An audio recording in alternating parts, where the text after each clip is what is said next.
«Вам же совесть не позволит мне не помогать», — говорит свекровь о будущем лете на дачных грядках. Она решила тихой сапой опять загонять нас летом на свою дачу. Представляешь?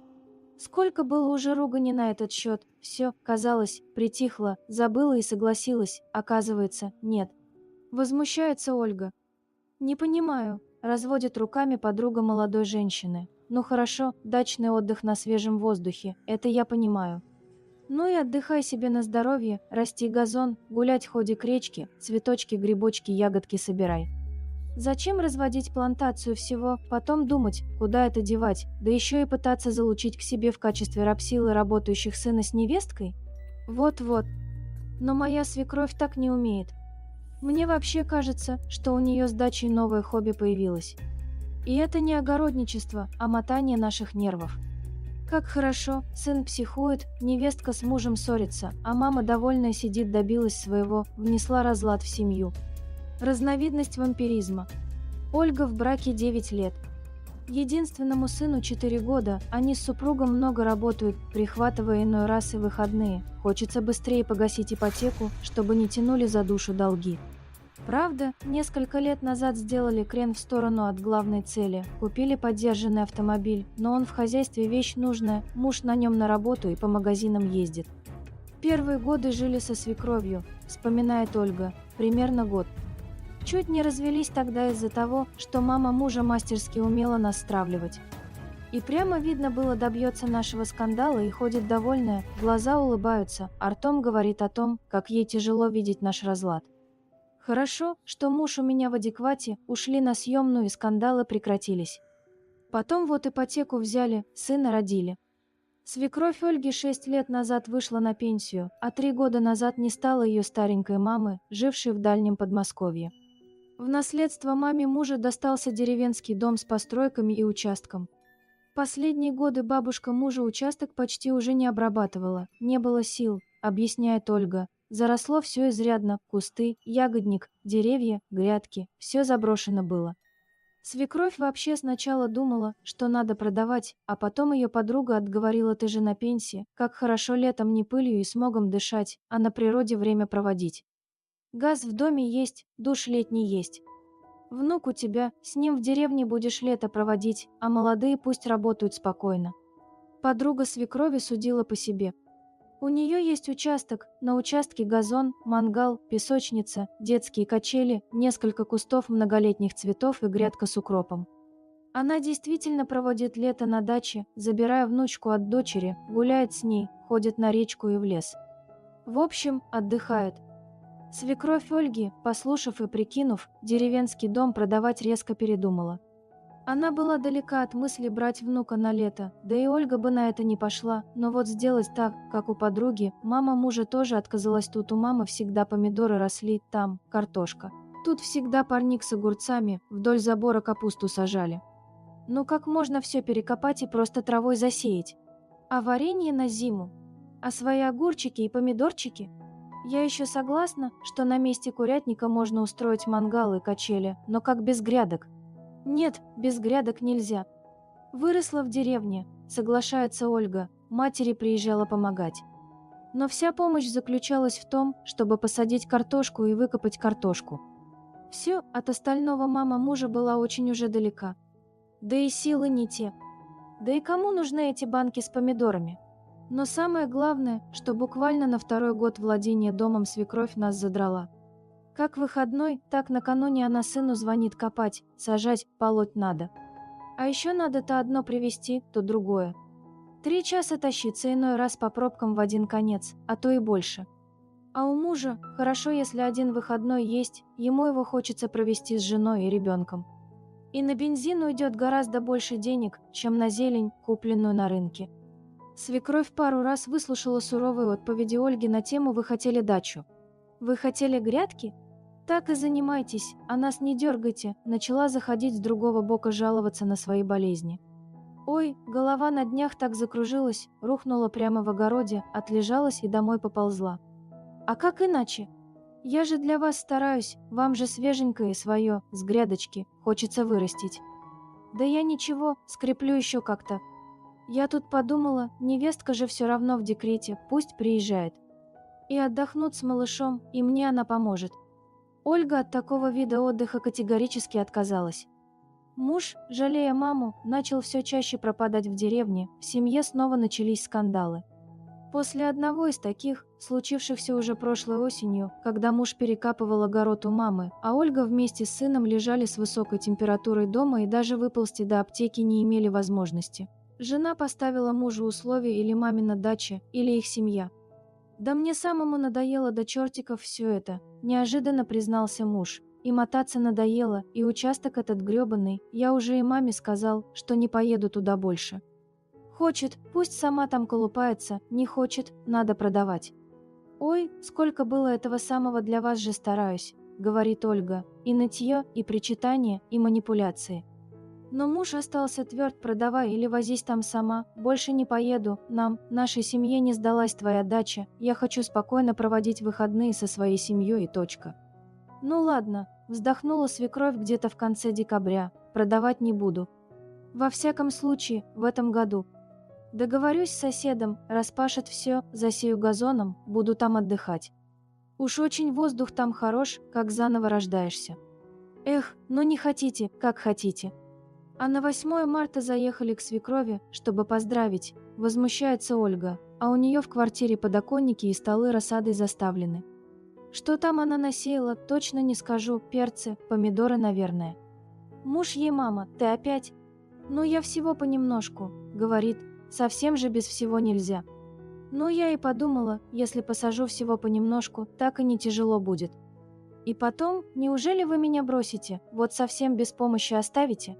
Я думаю, если совесть есть, то вы мне будете помогать, сын точно должен, по крайней мере. То есть, усмехается Ольга, она и скрывать не думала, что она посадила рассаду с той мыслью, что раз уже она сделала, то нам совесть не позволит не помогать. Вот это нормально? А муж что же? А муж психанул, подарок с букетом ей вручил и сказал, что нет у него совести. И пока у свекрови будет дача, мы будем бессовестными. Но я ее знаю, будет давить на чувство вины, пытаться манипулировать. Ничего нового, просто нервотрепка.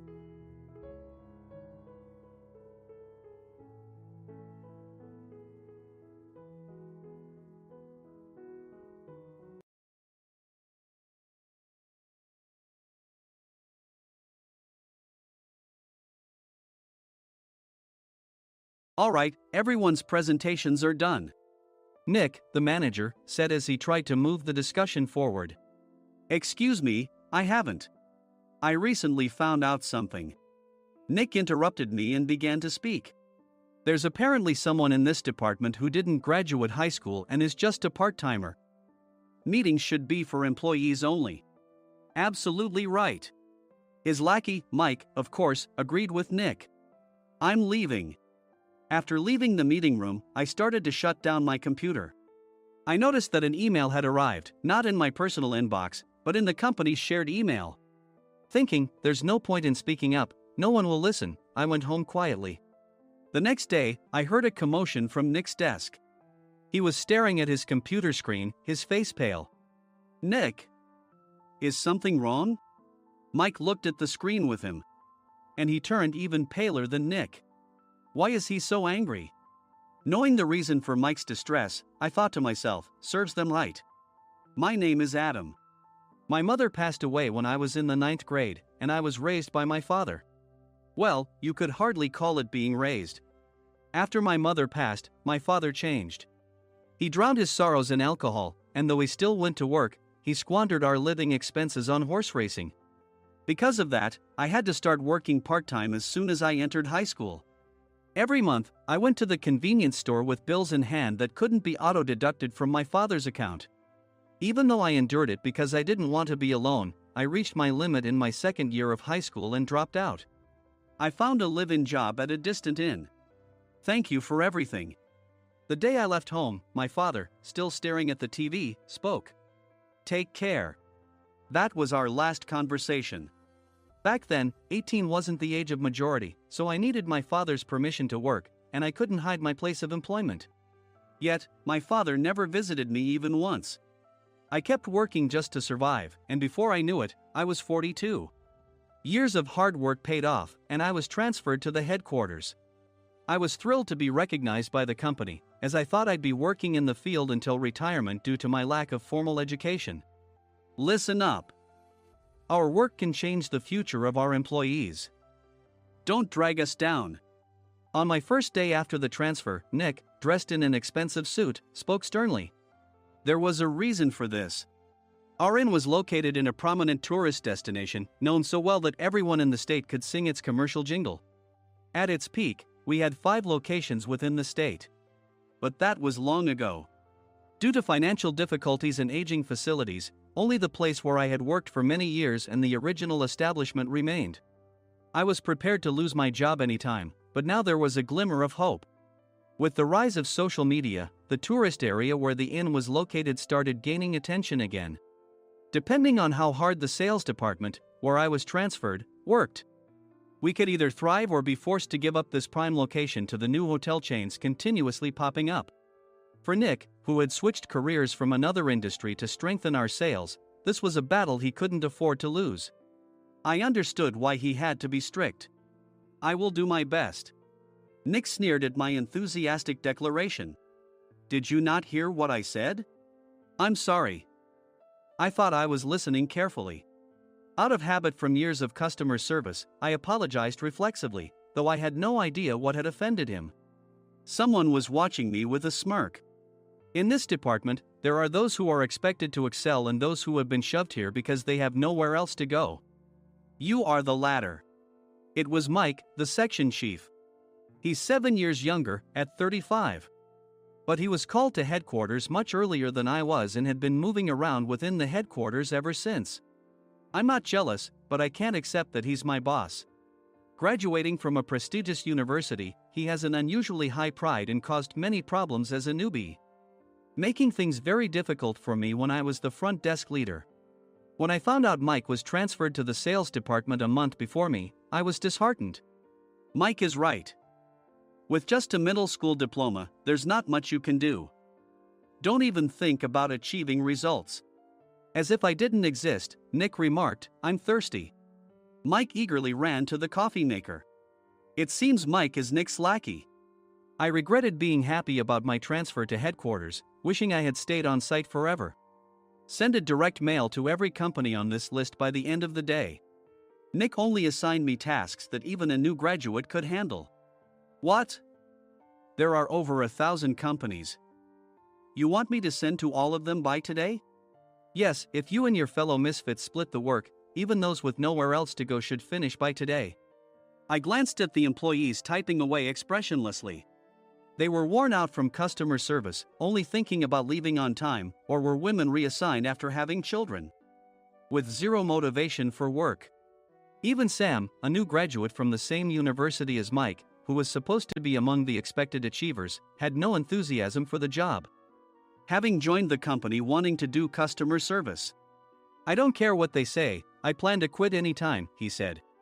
Only Nick and Mike were highly motivated, making all the decisions between the two of them. I originally only wanted to work at the inn to survive and had no particular attachment to this job. I swallowed my words, thinking I had no right to reprimand them. About a month after the transfer, Nick told us with a frustrated look. To commemorate the 50th anniversary, we've decided to create a plan exclusive for one group per day. Originally, Mike and I were supposed to come up with it, but our president, Mr. Thompson, insists on hearing everyone's opinions. So, you all get a chance. As Nick explained, Mike began handing out prints. Make sure not to embarrass Nick. If your ideas are half-baked, you'll have to redo them. It seemed that they had printed his handwritten notes by Mr. Thompson, which included several questions and a section for free responses. It made sense why Nick had to seek our input, given that all responses had to be submitted to Mr. Thompson. We were given a week to think about it, and a meeting was scheduled to compile our ideas. My plan is to let guests enjoy both the old and modern America. Nick began the presentations. Guests would watch a master confectioner at a nearby traditional sweet shop make sweets in front of them. The welcome drink would be premium tea in a bottle. Nick's plan was certainly attractive. After his presentation, Nick called on us to present in the order we were seated. Just as I stood up for my turn. All right, everyone's presentations are done. Excuse me, I haven't. I recently found out something. Nick interrupted me. There's someone in this department who didn't graduate high school and is just a part-timer. He was likely talking about me. I joined the company as a part-timer and was made a full-time employee when I turned 20. That was 20 years ago, so Nick and Mike probably had no chance to know until recently. Meetings should be for employees only. Absolutely right. After that, Nick kept creating opportunities to solicit everyone's opinions, purposefully excluding me from speaking. The meeting unexpectedly heated up and went past the scheduled end time. A few people asked to leave, and the discussion continued with the remaining few. Still here? Normally, you'd leave in that situation. Though I had no attachment to the job initially, hearing kind words from customers made me want to make them happier. For someone like me, with nowhere to go, the inn was my home and customer service was my life. I felt pathetic about my current self. I'm leaving. I left the conference room and started shutting down my computer. I noticed an email had arrived, not in my personal inbox, but in the company's shared email. Thinking no one would listen to what I had to say anyway, I quietly went home. The next day, while preparing the DM as instructed, I heard a commotion from Nick's desk. In his haste to stand up, he hit his knee on the desk. He stared at his computer screen, his face pale. Nick! What's wrong? Mike, thinking he should be the first to rush over, approached Nick while still wearing his coat. He peered at the screen with Nick. And he turned even paler than Nick. Why is he so angry? Who is responsible for this company? Nick, more irritated than ever, asked, and Mike answered without checking. Probably Sam. Sam wasn't there because he was attending a morning training session for new hires. Nick gave up on getting angry and returned his gaze to the screen. They were looking at an email that arrived right after the end of the working day yesterday.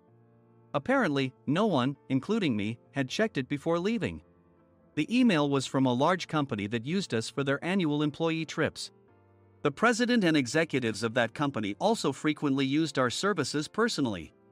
President of the company, Mr. Mason himself had declared that neither he nor his company would ever use our services again. Well, some companies cancel their employee trips or stop using our services due to financial struggles. Let's just move on. Mike kept wiping the sweat from his forehead with a handkerchief. Knowing why Mike was so agitated, I quietly watched their interaction. Do you know how much revenue we get from that company? We can find other guests to fill the rooms, but we'll lose the banquet costs, gift shop revenue, rental car fees, and more. Moreover, the gifts were supposed to be prepared by the traditional confectionery shop involved in Nick's proposed plan. If it's known that we incurred such a huge loss at this critical time, Nick's position in the company would be jeopardized. Nick took a deep breath, seemingly trying to calm himself. All right, Mike. Go to New York right now and apologize to Mr. Mason. What? You're coming with me, right? I have urgent work to do. I trust you, which is why I'm entrusting this to you. Please. Mike, believing Nick's sincerity, agreed with a determined look on his face, saying, yes. That's Nick for you. Even if Mike went to apologize, Nick would shift all the blame onto him if the client didn't change their mind. Well, it was Mike's fault to begin with, so it served him right. About 3 hours later, Sam answered a call from somewhere and repeatedly apologized, saying, I'm very sorry. Everyone watched to see what was happening. After ending the call, he informed Nick with a weary tone. When Mike arrived at the client's company, he only made things worse, further infuriating Mr. Mason. He was demanding, get his boss here immediately.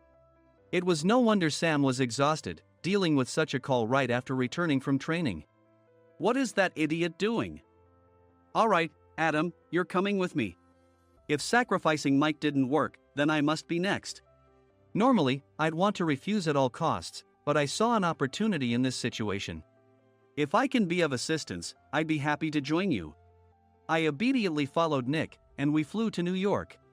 When we introduced ourselves at the reception, it became clear how serious the situation was, as the receptionist personally escorted us to the president's office.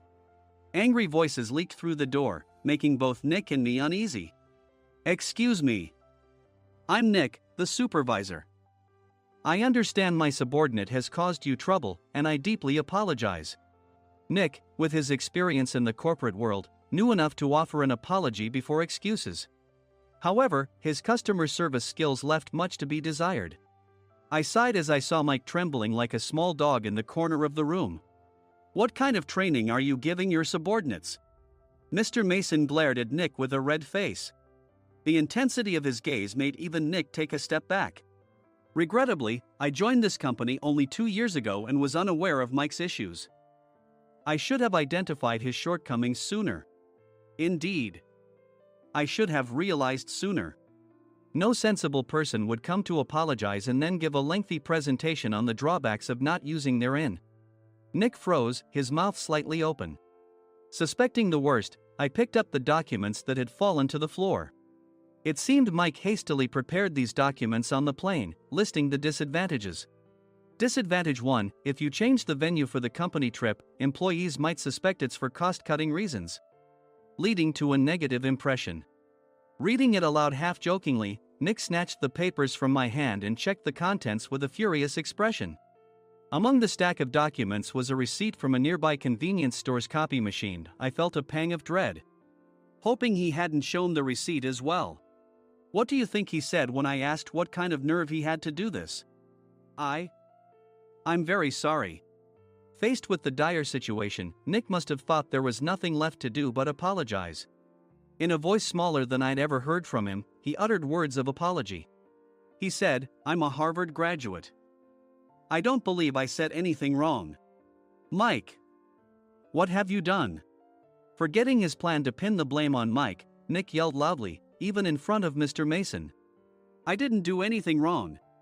"You're still saying that? Look at him." Mike pointed at me with a shaking hand. "I was assigned to headquarters in my 20s and now I'm a section chief. This guy only made it to headquarters at 42. Everything I've done proves I was right. So why are we losing the contract?" Having said his piece, Mike collapsed to the floor. "Of course. You were sent there because you had nowhere else to go." Mike never expected to hear such words from someone he looked down upon. He lunged at me, and Nick hurriedly stepped in to stop him. "Mr. Thompson told me Mike is a quick thinker, and to take good care of him." There's no way he was pushed aside. "Don't make things worse here." "He didn't say quick thinker, he said only quick-witted, didn't he?" I don't remember that part." I recalled the many troubles Mike caused when he was a newbie. When Mike was on the front line, his pride was so high that he never apologized to customers. Customer service, especially in our job, doesn't work alone. It brings both good and bad situations. If the front staff or housekeepers made mistakes, or the cleaning company didn't properly clean a room, one had to apologize to the customers regardless of personal fault. Mike, in such situations, would never apologize, insisting he wasn't at fault. This often angered customers, and as the front desk leader, I frequently had to apologize on his behalf. He caused complaints and disrupted operations, which is why he was quickly moved to headquarters. In departments where he didn't interact directly with customers, his quick thinking was beneficial and things went well. But it seemed his flaws were starting to show. Corporate reservations are supposed to be entered into the system by the sales representative. But a quick check yesterday revealed that more than 10 items were missing from the client's reservation. The handover document clearly stated what needed to be prepared.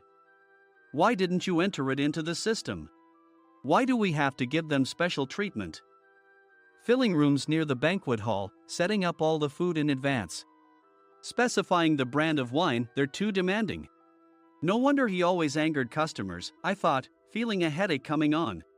Grouping them in rooms near the banquet hall is for our benefit too. It makes it easier for the staff to set up beds and serve breakfast since everyone's schedule is synchronized. As for the other requests, Mr. Mason suggested them to lighten our load. I didn't know that. Nick finally seemed to realize that Mike was the one who had angered the client. What did you say to them? I just told them we wouldn't give them special treatment anymore. We shouldn't waste effort on things that don't bring in money. I was utterly exasperated at his lack of understanding of customer service. Of course, we shouldn't comply with unreasonable demands. But carrying over successful practices from past stays makes customers feel remembered and enhances their experience. Good memories encourage repeat visits. That's part of our job. I looked down at Mike, who was sitting on the floor. In our job, nothing is a waste. Mr. Thompson likely moved you to the sales department, hoping you'd finally understand this. How do you think he feels now that you've failed to meet his expectations?